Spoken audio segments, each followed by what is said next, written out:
Hello दोस्तों, आपका हमारे यूट्यूब चैनल स्टोरी वाइज में स्वागत है। दोस्तों, आज मैं आपके लिए लेकर आया हूं गरीब किसान और चुड़ैल की बेहद ही डरावनी और खौफनाक कहानी। दोस्तों, अगर आपको ये कहानी पसंद आए तो हमारे चैनल को लाइक करें और दोस्तों के साथ शेयर करना न भूलें। तो दोस्तों, आपका ज़्यादा समय न लेते हुए हम बढ़ते हैं अपने मेन टॉपिक की ओर।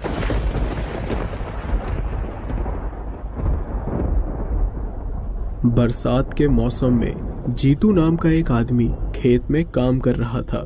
उसके साथ और भी कई मजदूर थे जो खेत में काम कर रहे थे। कुछ लोग जीतू को लेकर कानाफूसी कर रहे थे, लेकिन जीतू ने उनकी बातों को नजरअंदाज कर दिया। एक आदमी ने कहा, अरे वो आदमी जीतू को 5,000 रुपए दे रहा था, लेकिन ये तो इतना ईमानदार आदमी है कि उसने इतने सारे पैसों को भी ठुकरा दिया। तो दूसरे ने कहा, अरे भैया मैं होता तो ले लेता, वैसे भी हमारा मालिक पगार ही कितना देता है, घर का गुजारा करना भी मुश्किल है। जीतू उनकी बातें सुन रहा था, लेकिन कोई जवाब नहीं दे रहा था। वो एक ईमानदार आदमी था जिसे सब पसंद करते थे और इस वजह से उसे कई जमींदारों ने अपने खेत में काम करने के लिए रिश्वत भी दी। लेकिन जीतू अपने मालिक का वफादार था, जिसके लिए वो हर रिश्वत को ठुकरा देता था। जीतू को उसके मालिक ने तब नौकरी दी थी जब उसे नौकरी की सबसे ज्यादा जरूरत थी, इसलिए वो उसे कभी धोखा नहीं देना चाहता था। उसके इस ईमानदारी से उसकी पत्नी रमा बेहद परेशान थी। जीतू आई हुई लक्ष्मी को ठुकरा देता था, जिसकी वजह से रमा हमेशा उसे ताना मारती थी और जीतू भी उसके ताने सुन सुनकर परेशान हो चुका था। खेत का काम खत्म करने के बाद जीतू अपने घर गया और रमा ने उससे पूछा, आ गए? आज कोई ऊपरी कमाई की या नहीं? सुना है गांव का एक जमींदार तुम्हें अपने यहाँ काम करने के लिए बुलाने आया था और तुम्हें 5,000 रुपए भी दे रहा था। तो जीतू ने कहा, देखो मैं पहले ही कह चुका हूँ कि मैं मालिक को छोड़कर किसी और के यहाँ काम नहीं करूँगा, चाहे वो मुझे लाखों रुपए ही क्यों न दे। जमींदार ने मुझे 5,000 रुपए देने का वादा किया था, लेकिन मैंने उन्हें मना कर दिया। मुझे नहीं चाहिए उनके पैसे। रमा ने जब ये बात सुनी तो उसे बड़ा गुस्सा आया और वो बोली, हे भगवान, किस्मत ही फूटी है मेरी जो मेरी तुमसे शादी हो गई। अरे क्या मिला इस ईमानदारी से तुम्हें? पेट भर खाना भी नहीं खा पाते हो तुम। तुम्हारा ये मालिक घर चलाने के लायक भी तो पैसे नहीं देता है, ऊपर से जो इतना सारा उधार चुकाना है उसे कैसे चुकाएंगे? जरा सोचो तो क्या होगा हमारा। तो जीतू ने कहा, लेकिन जब मुझे नौकरी की जरूरत थी और सभी लोगों ने मुझे नौकरी देने से मना कर दिया था, तब मालिक ने ही मुझे नौकरी दी थी और उन्हीं की वजह से हम ये गुजर बसर कर पा रहे हैं। अब उनके इस एहसान के बदले मैं उन्हें धोखा नहीं दे सकता। अरे चंद पैसों के लिए किसी और के यहाँ काम नहीं करना है मुझे, ये बात तुम समझ लो और बार बार मुझे ताने मारना बंद कर दो। और वैसे भी उधार की चिंता करने की जरूरत नहीं है तुम्हें, मैं दिन रात मेहनत करके उधार भी चुका दूंगा। रमा ने उसके सामने खाने की थाली पटक दी और कहा, खाओ फिर ये रूखा सूखा खाना। ये बोलकर वो बिना खाए पिए चुपचाप सो गई। अगले दिन जीतू काम पर चला गया और रमा अपने पड़ोस की एक औरत से उसकी शिकायत कर रही थी। अरे बहन, अब क्या बताऊं, मेरी तो किस्मत खराब है जो इस बेवकूफ आदमी से शादी हो गई मेरी। अरे आई लक्ष्मी को कौन ठुकराता है? जानती हो, गांव के सभी जमींदार चाहते हैं कि ये उनके खेत में काम करे, क्योंकि ये बहुत ईमानदार हैं और वो लोग तो इनके मालिक से दोगुना पैसा देने के लिए भी तैयार हैं। लेकिन बहन, ये आदमी अपने मालिक की तरफ वफादारी दिखाने के लिए इतने अच्छे मौके को गंवा रहा है। क्या करूं मैं, मुझे समझ ही नहीं आ रहा है। जानती हो कितना उधार भी ले रखा है इन्होंने, कैसे चुकाएंगे वो सब? मुझे तो डर लग रहा है कि कहीं ये घर भी हाथ से न चला जाए। तो उस औरत ने कहा, अरे बहन, अब क्या ही कर सकती हो तुम? इन आदमियों को समझाना अपना माथा पत्थर से फोड़ना है। हमारी तो कोई भी बात समझ ही नहीं आती इन्हें। तो रमा ने कहा, हाँ लेकिन मैं ऐसे और गुजारा नहीं कर सकती, बहुत देख ली ये गरीबी। ये बोलकर वो गुस्से में घर के अंदर चली गई, लेकिन वो इस बात से अनजान थी कि कोई था वहां जो उनकी बातें ध्यान से सुन रहा था। रमा के घर के दीवार के बगल में ही एक आदमी छुपा हुआ था, जो वहां से गुजरते समय घर के पास छुप गया और उसने रमा की सारी बातें सुन ली। उसके चेहरे पर एक अजीब सी मुस्कान थी। कुछ दिन ऐसे ही बीत गए और रमा हमेशा जीतू को ताने मारती रही। फिर एक दिन जब जीतू खेत में काम कर रहा था तब उसका मालिक उसके पास आया और बोला, अरे जीतू, जरा सुनो तो। जीतू ने कहा, जी मालिक कहिए। तो मालिक ने कहा, जीतू, ये कुछ पैसे हैं, ये पैसे तुम संभाल के रखना, मुझे अगले हफ्ते इनकी जरूरत पड़ेगी। जीतू ने कहा, लेकिन मैं क्यों मालिक, मतलब इतनी बड़ी रकम मैं कैसे संभालूंगा। तो मालिक ने कहा, अरे वो क्या है ना, इन पैसों से मुझे एक जमीन खरीदनी है, इन्हें मैं घर पर नहीं रख सकता क्योंकि चोरी का डर होता है।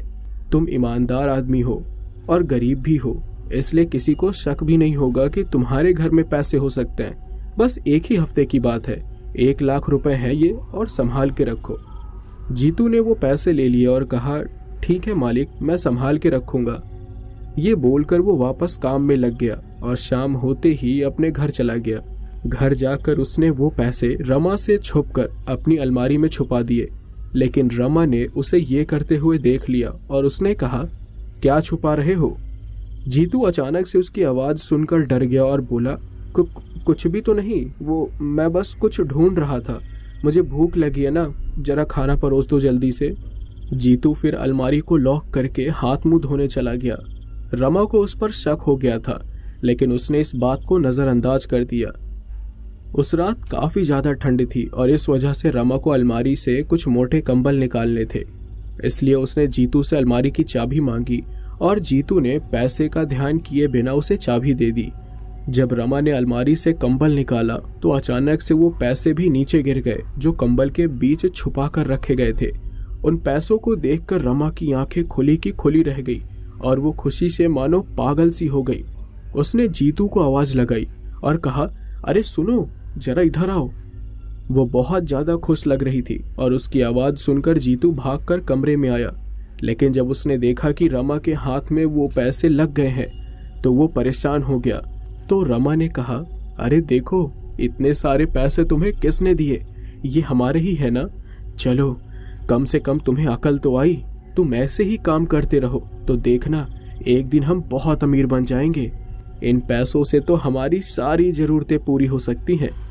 लेकिन तभी अचानक से जीतू ने उसके हाथ से पैसे छीन लिए और कहा, ये मालिक के पैसे हैं, उन्होंने मुझे संभाल के रखने को दिए हैं, अगले हफ्ते ये पैसे उन्हें वापस करने हैं, इसलिए इन पैसों को हाथ भी मत लगाना, समझी।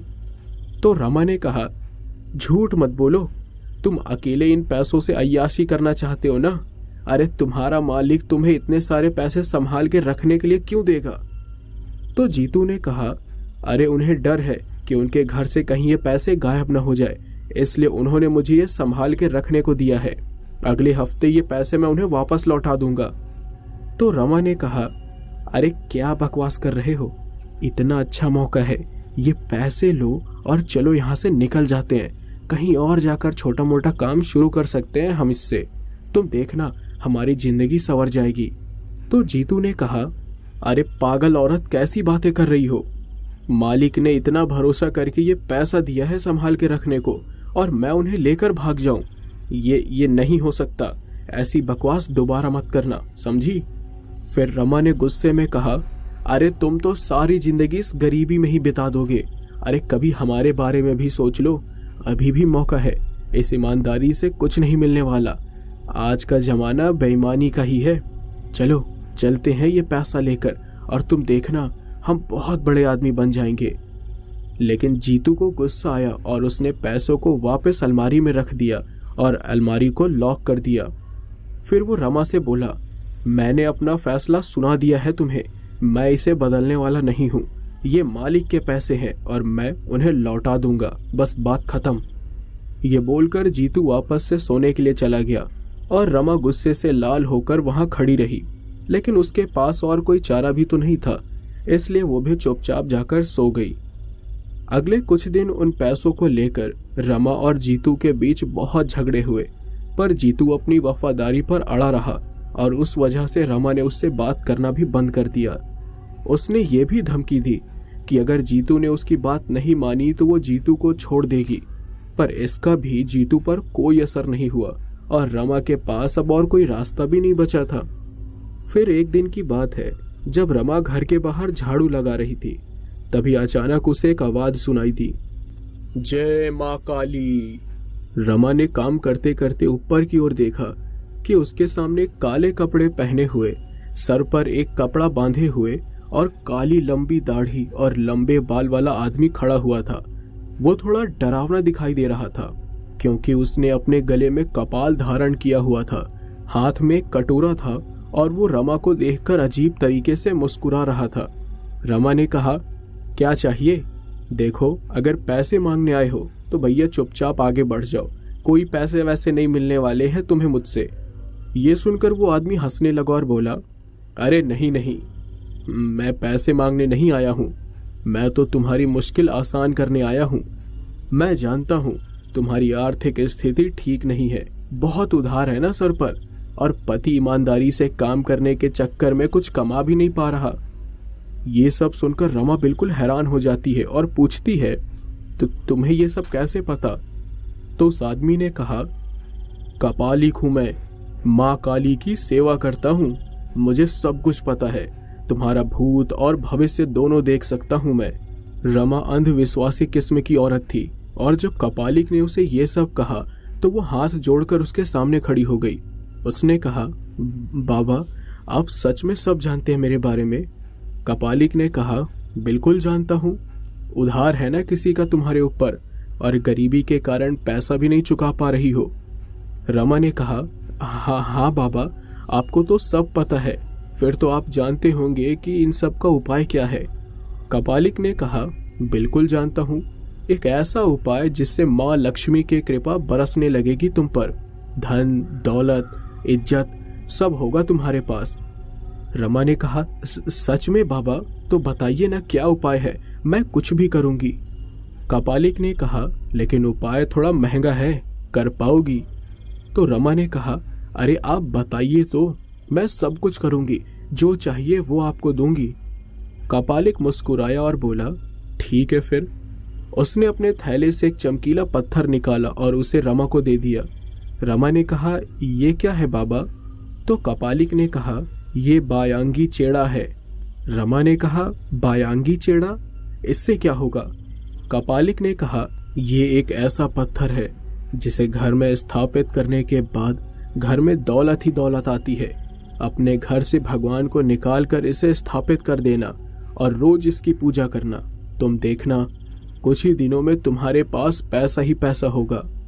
रमा ने कहा, अच्छा बाबा, इसकी कीमत कितनी होगी? कपालिक मुस्कुराया और बोला, बस 1 लाख रुपए। रमा ने जब उसकी कीमत सुनी तो मानो वो एक पल के लिए अपनी जगह पर ही जम गई। वो बिल्कुल चौंक गई थी। उसने कहा, क्या 1 लाख? अरे क्या कोई छोटी मोटी कीमत है ये? इस पत्थर की कीमत 1 लाख रुपए। अरे अगर मेरे पास 1 लाख रुपए होते तो बात ही क्या थी। तो कपालिक ने कहा, अरे सिर्फ 1 लाख की ही तो बात है। एक बार अगर तुमने इसे अपने घर में स्थापित कर लिया तो कुछ ही दिनों में करोड़पति बन जाओगी। फिर ये लाख रुपए क्या चीज हो जाएंगी तुम्हारे लिए। भरोसा रखो, ये चमत्कारी पत्थर है जो तुम्हारी किस्मत बदल देगा। तो रमा ने कहा, नहीं नहीं, मेरे पास इतने पैसे नहीं है, नहीं चाहिए मुझे ये। अगर इस पत्थर ने काम नहीं किया तो भैया मैं तो बर्बाद हो जाऊंगी। कपालिक ने कहा, अरे भरोसा रखो, ये कोई आम पत्थर नहीं है, ये बायांगी चेड़ा है। इसमें एक ऐसी आत्मा को कैद किया गया है जो तुम्हें दौलत ला कर देगी। बस तुम रोज इसकी पूजा करना और कुछ ही दिनों में तुम गांव की सबसे अमीर औरत बन जाओगी। तुमसे जलेंगे सब, तुम्हारा उधार कुछ ही दिनों में चुकता हो जाएगा और तुम्हारे पति को मजदूरी भी नहीं करनी पड़ेगी। गांव के बड़े बड़े जमींदार तुम्हारे सामने सर झुकाएंगे। रमा ये सब सुनकर मानो सपनों की दुनिया में खो गई। वो ये सब महसूस करना चाहती थी, लेकिन समस्या ये थी कि उसके पास इतने पैसे नहीं थे। लेकिन फिर उसे ध्यान आया कि जीतू ने घर में 1 लाख रुपए संभाल के रखे हैं। तो रमा ने सोचा, क्यों ना मालिक के पैसे ही इन्हें दे दूं। एक बार इस बायांगी से दौलत प्राप्त कर लूंगी तो मालिक के पैसे भी वापस कर दूंगी। लेकिन मुझे पैसे कैसे मिलेंगे? उस पैसे को तो इन्होंने लॉक करके रख दिया है। तो कपालिक ने कहा, क्या सोच रही हो? अरे ये सोचने का वक्त नहीं है, बहुत किस्मत वालों को मिलता है ये पत्थर। तुम बहुत किस्मत वाली हो जो मैं तुम्हारे दर तक आया हूँ। तुम्हें दौलत चाहिए ना, तो वो तुम्हें इसी पत्थर से मिलेगा। बस 1 लाख रुपए ही की तो बात है, बहुत छोटी रकम है ये। सिर्फ मैं ही तुम्हें इतने सस्ते में ये चमत्कारी चीज दे सकता हूँ। बहुत लोगों को लाखों रुपए खर्च करने के बाद भी असली बायांगी नहीं मिलती है। बोलो, खरीदोगी? तो रमा ने कहा, हाँ हाँ बाबा, मुझे चाहिए, मैं इसे लेना चाहती हूँ, लेकिन अभी नहीं, कल सुबह आइएगा, मैं आपको कल सुबह पैसे दे दूंगी। कपालिक ने कहा, चलो ठीक है, मैं कल सुबह ही आ जाऊंगा, लेकिन एक बात याद रखना, इसके बारे में किसी को भी कुछ भी मत बताना, वरना बड़ी मुश्किल में फंस जाओगी तुम। ये गहरा राज है जो मैंने तुम्हें बताया है। अगर तुमने इसके बारे में किसी को भी बताया तो ये चेड़ा काम नहीं करेगा, समझ गई ना? तो रमा ने कहा, हाँ हाँ बाबा, ठीक है, समझ गई। तो कपालिक ने कहा, ठीक है, अब मैं चलता हूँ। फिर कपालिक वहां से चला जाता है। रमा उस बायांगी चेड़े के बारे में सोचते हुए घर के अंदर चली गई। दिन भर वो उसी के बारे में सोचती रही और उसके मन में बायांगी को लेने की तीव्र इच्छा जाग गई थी और वो उसे किसी भी हालत में लेना चाहती थी। उसने सोच लिया कि जीतू को बिना बताए ही वो उस चमत्कारी पत्थर को खरीदेगी और जब उसके पास पैसे ही पैसे हो जाएंगे तो वो जीतू को पैसे लौटा देगी। शाम होते ही जीतू घर आया और खाना खाकर सो गया। उसके सोने के बाद रमा उठी और चुपचाप उसके सिरहाने से उसने अलमारी की चाबी निकाल ली और अलमारी से पैसे भी निकाल लिए। जीतू को इस बारे में कुछ भी पता नहीं चला। अगले सुबह जब जीतू काम पर चला गया तो उसके जाने के तुरंत बाद कपालिक घर पर आया और उसने कहा, पैसे का इंतजाम हुआ? तो रमा ने कहा, हाँ हाँ बाबा, हो गया, ये लीजिए। उसने कपालिक को लाख रुपए की गड्डी थमा दी और कपालिक उसे देखकर अजीब तरीके से मुस्कुराने लगा। उसने रमा को वो पत्थर दे दिया और बोला, याद रखना, इसके बारे में किसी को भी खबर नहीं होनी चाहिए, वरना ये काम नहीं करेगा। अब मैं यहाँ से जा रहा हूँ। कपालिक वहां से पैसा लेकर चला गया। रमा उस चमकीले पत्थर को देखकर बड़ी ही खुश हुई और बोली, अब मेरे पास भी धन दौलत होगा। वो तुरंत घर गई और उसने घर के छोटे से मंदिर से भगवान की मूर्ति को हटाकर उस पत्थर को स्थापित कर दिया। उसने भगवान की मूर्ति को घर के बाहर निकाल दिया और वापस आकर उस पत्थर की पूजा करने लगी। दूसरी तरफ कपालिक हंसते हुए जा रहा था। उसने कहा, इन औरतों को बेवकूफ बनाना कितना आसान है। अरे चमकीले पत्थर के बदले लाख रुपए दे दिए इसने। बेवकूफ कहीं की।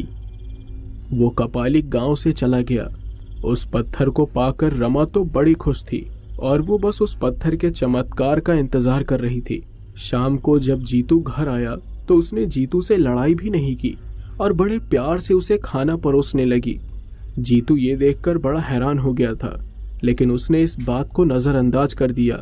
खाना खाने के बाद अचानक से जीतू ने कहा, सुनो रमा, कल मुझे याद दिला देना कि मुझे पैसे ले जाने हैं, मालिक ने पैसे वापस मांगे हैं। ये सुनकर रमा के चेहरे की हंसी गायब हो गई और डर के मारे उसके चेहरे का रंग ही उड़ गया। जीतू ने कहा, अरे क्या हुआ? रमा ने ना में सर हिलाया। उसके गले से अब आवाज ही नहीं निकल रही थी। जीतू की आदत थी कि वो सोने से पहले हमेशा भगवान के आगे हाथ जोड़ता था और जब उस रात को वो भगवान के मंदिर के सामने गया तो उसने देखा कि वहां पर बस एक पत्थर रखा हुआ है। उसने कहा, ये क्या है? भगवान की मूर्ति कहाँ है? रमा ने कोई जवाब नहीं दिया। जीतू ने फिर कहा, भगवान की मूर्ति कहाँ है? तो रमा ने कहा, जी वो मूर्ति खंडित हो गई थी तो मैंने उसे विसर्जित कर दिया। घर में खंडित मूर्ति रखना अच्छा नहीं होता है।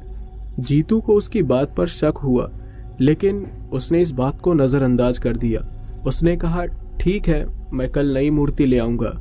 रमा ने कुछ नहीं कहा और वो दोनों वापस जाकर सो गए। लेकिन रमा को डर के मारे नींद ही नहीं आ रही थी।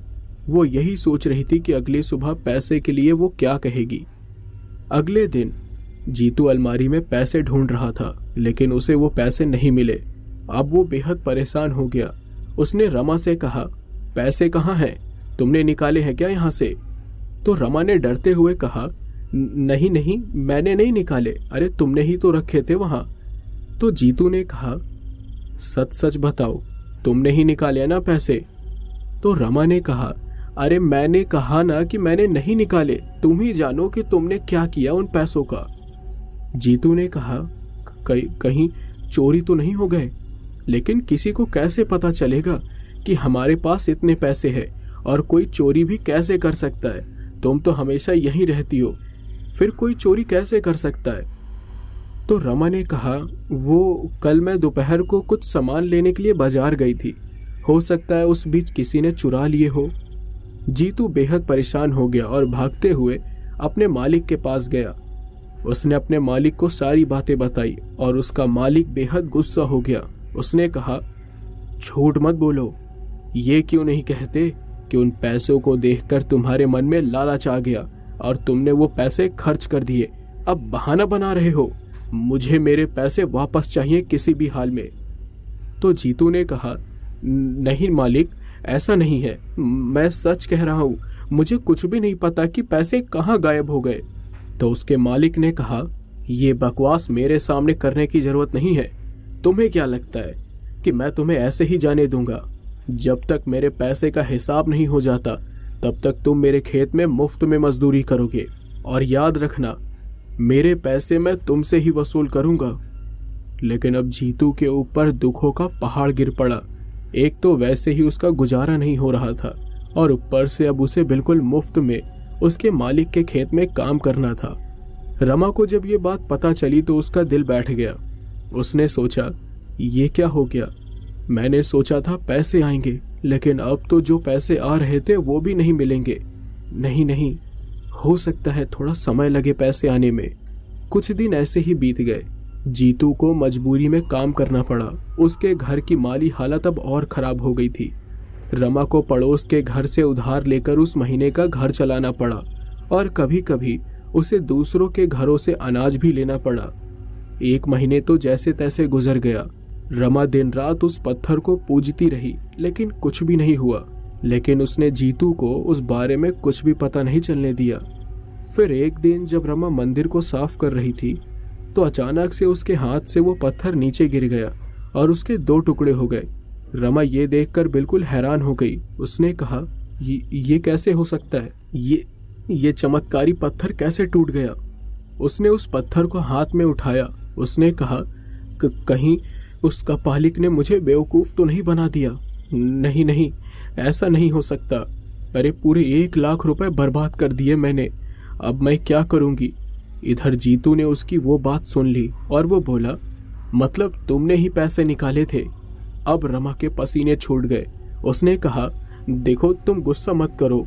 जीतू ने चिल्लाकर कहा, बताओ क्या किया तुमने पैसे का?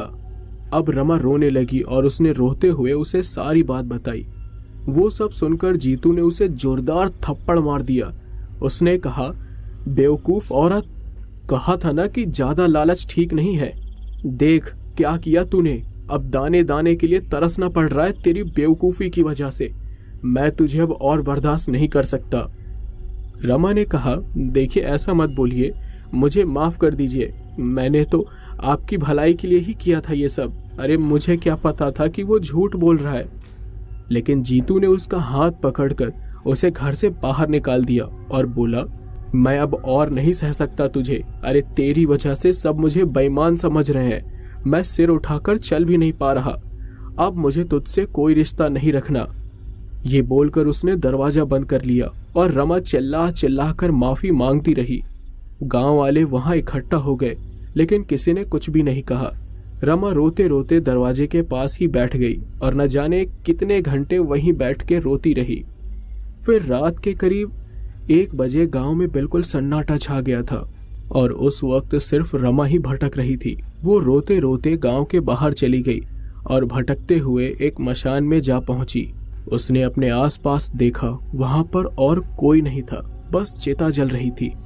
रमा मसान में ही उस चिता के सामने बैठ गई और खुद को कोसने लगी। पास में ही एक कुत्ता भौंक रहा था और उसकी आवाज रमा के कानों में चुभ रही थी, इसलिए उसने एक पत्थर उठाया और उस कुत्ते की तरफ फेंका।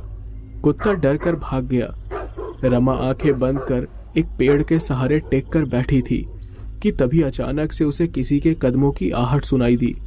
उसने झट से अपनी आंखें खोली और आसपास देखने लगी, पर उसे वहां कोई भी नजर नहीं आया और थोड़ी डरी हुई थी वो, क्योंकि रात के 1 बजे वो मसान में बिल्कुल अकेली थी।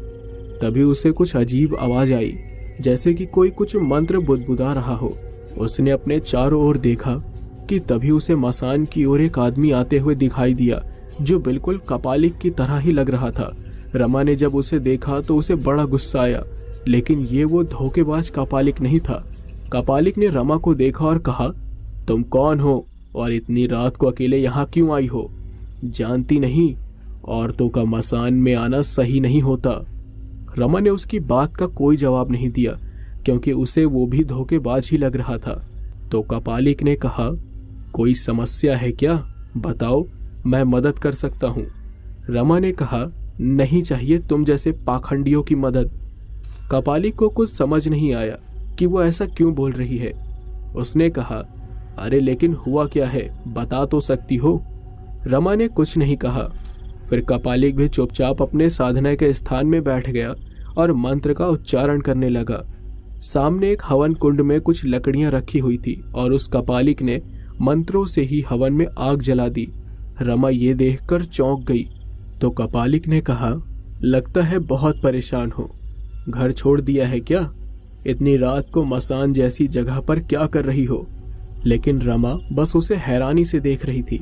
उसने कहा, ये आग कैसे जल गई? कपालिक ने कहा, ये तो मेरी साधना का फल है, छोटी सी बात है, तुम इतनी हैरान क्यों हो रही हो? मैं और भी बहुत कुछ कर सकता हूँ। ये सुनकर रमा चौंक गई। तो कपालिक ने कहा, बताओ क्या हुआ है, मैं मदद कर सकता हूँ तुम्हारी। रमा ने सोचा कि सब कुछ बताने में कोई बुराई नहीं है, इसलिए उसने सारी बात उसे बता दी। कपालिक ये सुनकर जोर जोर से हंसने लगा और बोला, वाह, उसने अच्छा बेवकूफ बनाया तुम्हें। अरे पागल, वो बायांगी चेड़ा ऐसे ही थोड़ी ना मिलता है, उसे बनाने के लिए साधना करनी पड़ती है। उसमें आत्मा को कैद किया जाता है, जो धन दौलत ला कर देती है।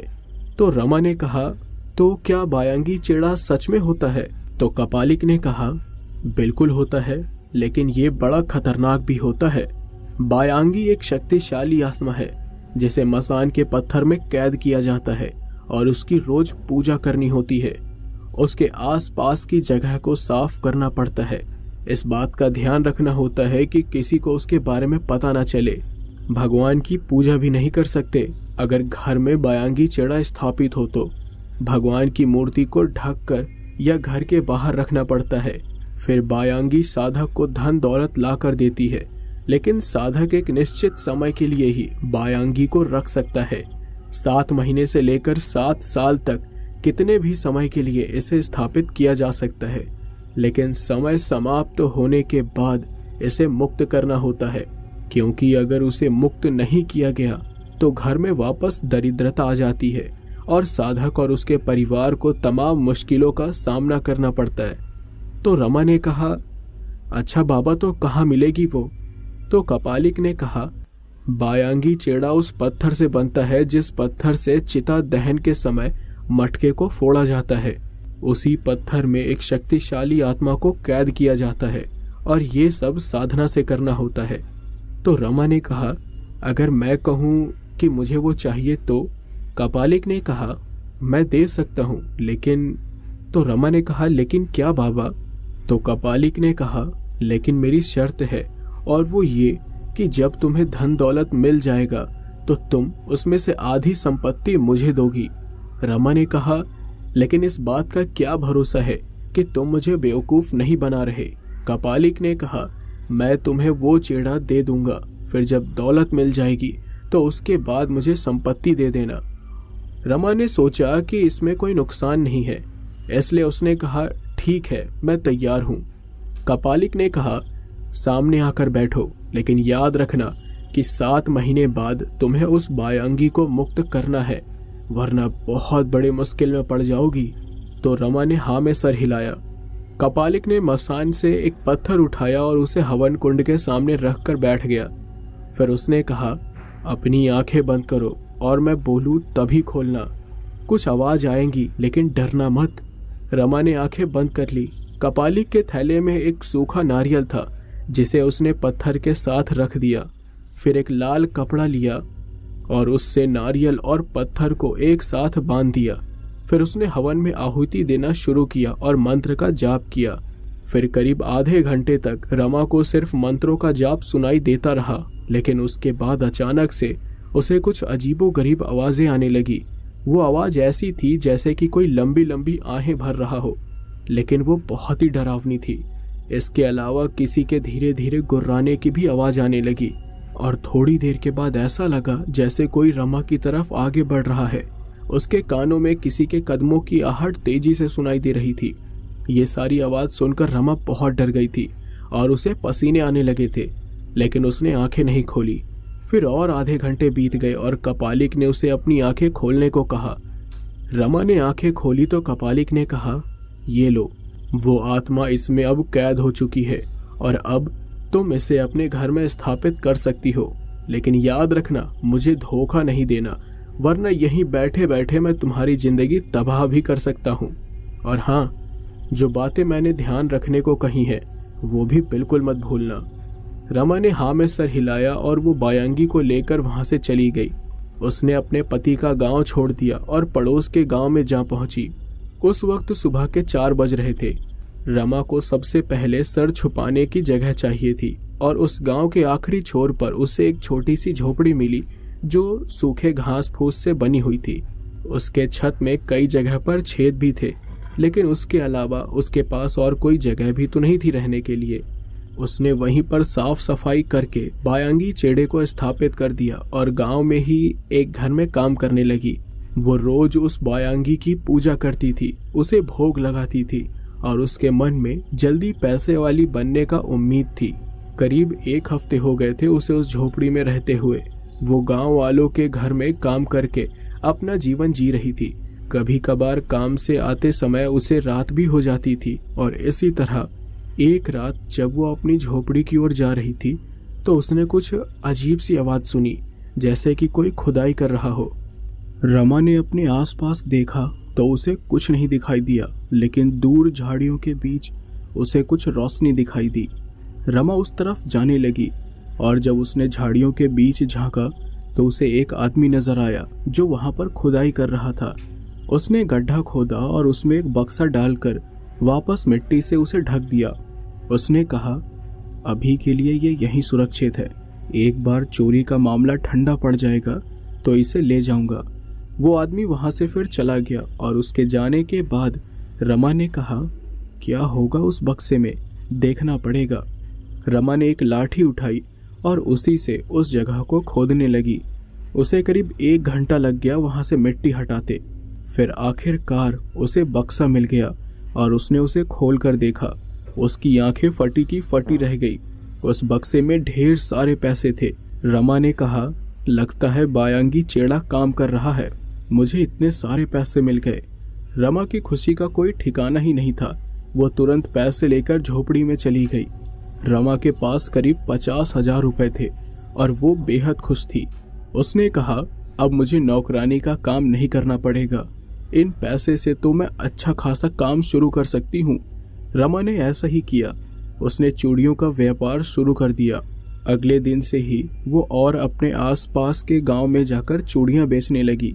बायांगी की शक्ति से उसे उस काम में भी बेहद फायदा हुआ और उसका काम धीरे धीरे और बढ़ने लगा। आए दिन उसे कहीं ना कहीं से पैसे मिलने लगे और देखते ही देखते वो 1 महीने के अंदर ही बहुत अमीर हो गई। गांव वाले उसकी ऐसी तरक्की देखकर दंग रह गए। लोगों के घर में काम करके गुजारा करने वाली नौकरानी अचानक से इतनी अमीर कैसे हो सकती है, ये बात सबको खटक रही थी। रमा ने करीब 4 से 5 महीने के अंदर ही गांव के बाहर एक बड़ा मकान खरीद लिया और लोग ये देखकर और भी ज्यादा दंग रह गए। गांव वाले जानना चाहते थे कि अचानक से ऐसा क्या हो गया और इसलिए लोग उसके घर में जाने की भी कोशिश करते थे, लेकिन रमा उन्हें दरवाजे से ही भगा देती थी। एक रात रमा आराम से अपने कमरे में लेटी हुई थी और मुस्कुरा रही थी। उसने कहा, मेरे इस नालायक पति को अभी तक मेरी तरक्की की खबर लगी होगी या नहीं। अच्छा ही किया जो उसने मुझे घर से निकाल दिया। ऐसा नहीं होता तो मुझे ये धन दौलत मिलती ही नहीं। मैं इस बायांगी को कभी नहीं छोड़ने वाली। ये सब सोचते हुए वो सो गई। अगले दिन सुबह के 4 बजे किसी ने उसके दरवाजे पर दस्तक दी और रमा एक पल के लिए घबरा गई कि पता नहीं कौन आया होगा। लेकिन जब उसने दरवाजा खोला तो पाया कि कापालिक घर के सामने गुस्से में खड़ा हुआ है। तो रमा ने कहा, आप यहाँ क्या कर रहे हैं? तो कापालिक ने कहा, तुम मेरे बदौलत यहाँ ऐशो आराम की जिंदगी जी रही हो, लेकिन तुमने मेरी शर्त पूरी नहीं की। रमा घबरा कर बोली, नहीं नहीं, ऐसा नहीं है, मैं आने ही वाली थी आपके पास। कपालिक ने कहा, तुमने किसी को बताया तो नहीं उसके बारे में? तो रमा ने कहा, मैं उसके बारे में किसी को कुछ नहीं पता चलने दूंगी। आप रुकिए, मैं पैसे लेकर आती हूँ। रमा अंदर गई और एक थैले में उसने अपनी पूरी संपत्ति की आधी रकम लेकर आई। वो करीब 5 से 6 लाख रुपए थे। कपालिक उसे लेकर रमा से बहुत खुश हो गया। उसने कहा, 7 महीने होते ही उसे मुक्त कर देना, वरना अच्छा नहीं होगा। ये बोलकर वो चला गया। कपालिक के जाने के बाद रमा ने कहा, मैं उसे मुक्त नहीं करूंगी। अरे इतने पैसे आ रहे हैं मेरे पास, तो भला उसे मुक्त क्यों करूं? वैसे भी उसे तो 7 साल के लिए भी रखा जा सकता है ना। फिर देखते देखते 7 महीने का समय भी पूरा हो गया और रमा के पास अब दौलत की कोई भी कमी नहीं थी। लेकिन उसके बाद भी उसने बायांगी को मुक्त नहीं किया। लेकिन वो नहीं जानती थी कि यही एक गलती उसके लिए जिंदगी भर का अभिशाप बन जाएगी। एक रात की बात है, जब रमा कमरे में बैठकर कुछ पैसे गिन रही थी कि तभी अचानक से उसे किचन में बर्तन के गिरने की आवाज आई। उस समय उसके घर पर कोई नौकर भी नहीं था, तो वो खुद किचन में गई और उसने देखा कि सब कुछ तो अपनी जगह पर ही रखा हुआ था। उसने कहा, यहाँ तो सब ठीक है, फिर आवाज कहाँ से आई? लगता है मेरा वहम था। रमा ने किचन की लाइट बंद कर दी और वो वापस अपने कमरे में जा ही रही थी कि अचानक से एक दीवार पर अजीब सा साया नजर आया। ऐसा लग रहा था जैसे रमा के पीछे कोई खड़ा है। रमा ने तुरंत पीछे देखा, लेकिन पीछे कोई भी नहीं था। वो उस बात को नजरअंदाज करके वापस जाने लगी। कमरे में जाने के लिए उसे कुछ सीढ़ियां चढ़नी थी, लेकिन जैसे ही उसने पहली सीढ़ी पर कदम रखा, अचानक एक गिलास सीढ़ी के ऊपर से नीचे गिरने लगा और उसे देखकर रमा डर गई। उसने कहा, अरे ये गिलास कहाँ से आया? रमा को कुछ भी समझ नहीं आया। उसने वो गिलास उठाया और एक टेबल के ऊपर ही रख दिया। फिर वो सीढ़ियां चढ़ ही रही थी कि घर के मेन दरवाजे को किसी ने खटखटाया। रमा ने कहा, आज ये क्या हो रहा है? कौन होगा अभी? रमा ने दरवाजा खोला, लेकिन अजीब बात थी कि सामने कोई भी नहीं था। बाहर सिर्फ अंधेरा और सन्नाटा था। रमा ने आसपास देखा भी, पर कोई भी नजर नहीं आया। उसे डर भी लग रहा था और गुस्सा भी आ रहा था। फिर उसने दरवाजा बंद कर दिया और वो वापस अपने कमरे में सोने के लिए जाने लगी। लेकिन फिर से उसे थप थप की आवाज सुनाई दी। ऐसा लगा जैसे कोई उसके पीछे जोर जोर से कदम उठाकर चल रहा है। उसकी सांसें जैसे कि रुक गई, रोंगटे खड़े हो गए। लेकिन जब उसने पूरे घर में नजर दौड़ाई तो उसे कोई भी नहीं दिखा। वो भागकर अपने कमरे में चली गई और उसने दरवाजा अच्छे से बंद करके सोने की कोशिश की। लेकिन उस रात घर में अजीब सी शांति थी जो उसे डरा कर सोने नहीं दे रही थी। सारी रात उसे ऐसा लगता रहा जैसे कि कोई है जो उसे घूर रहा है। अगले दिन गांव की ही एक औरत उससे मिलने के लिए आई। उसने रमा से कहा, अरे बहन, जरा बताओ ना इतनी तरक्की का राज क्या है? तो रमा ने कहा, तुझसे क्या मतलब, चल जा यहाँ से। उस औरत ने कहा, अरे मैं किसी को नहीं बताऊंगी पक्का, तुम बताओ ना मुझे कैसे इतने कम समय में इतना अच्छा मकान मिल गया। रमा ने गुस्से में उसके चेहरे पर ही दरवाजा बंद कर दिया। उस औरत की तरह और गांव वाले भी उस गहरे राज को जानने की कोशिश करने में लगे थे, लेकिन इसके बारे में उन्हें कुछ पता ही नहीं चल पाया। इन गांव वालों की वजह से रमा बहुत परेशान हो गई थी। आए दिन कोई न कोई आ जाता था। ऐसे ही कुछ दिन बीत गए, लेकिन अब रमा को उसके चूड़ियों वाले काम में घाटा होने लगा था। चूड़ियों को बेचने के लिए उसने कुछ आदमियों और औरतों को काम पर रखा था जो गांव-गांव जाकर चूड़ियां बेचते थे। लेकिन अब उसकी चूड़ियां बिकनी बंद हो गई थी और इस वजह से वो परेशान रहने लगी थी। उसे अब इधर उधर से पैसे भी नहीं मिलते थे। मानो कि बायांगी का चमत्कार ही खत्म हो गया हो। जब इसी तरह दिन बीतते गए और काम में नुकसान ही नुकसान होता चला गया तो उसने चूड़ियों का व्यापार बंद कर दिया और सोचा कि कोई नया काम शुरू करना चाहिए। लेकिन उसके बाद भी वो जो भी काम शुरू करती थी वो बंद पड़ जाता था, यानी एक भी काम नहीं चल पा रहा था। फिर लगातार होते नुकसान की वजह से उसे नौकर चाकर को भी निकालना पड़ा, क्योंकि वो उन्हें पैसे नहीं दे सकती थी। फिर करीब 3 महीने के अंदर ही वो फिर से तंगी में जीवन जीने लगी। वो समझ रही थी कि उसने बायांगी को मुक्त नहीं किया, इसलिए उसके साथ ये सब हो रहा है।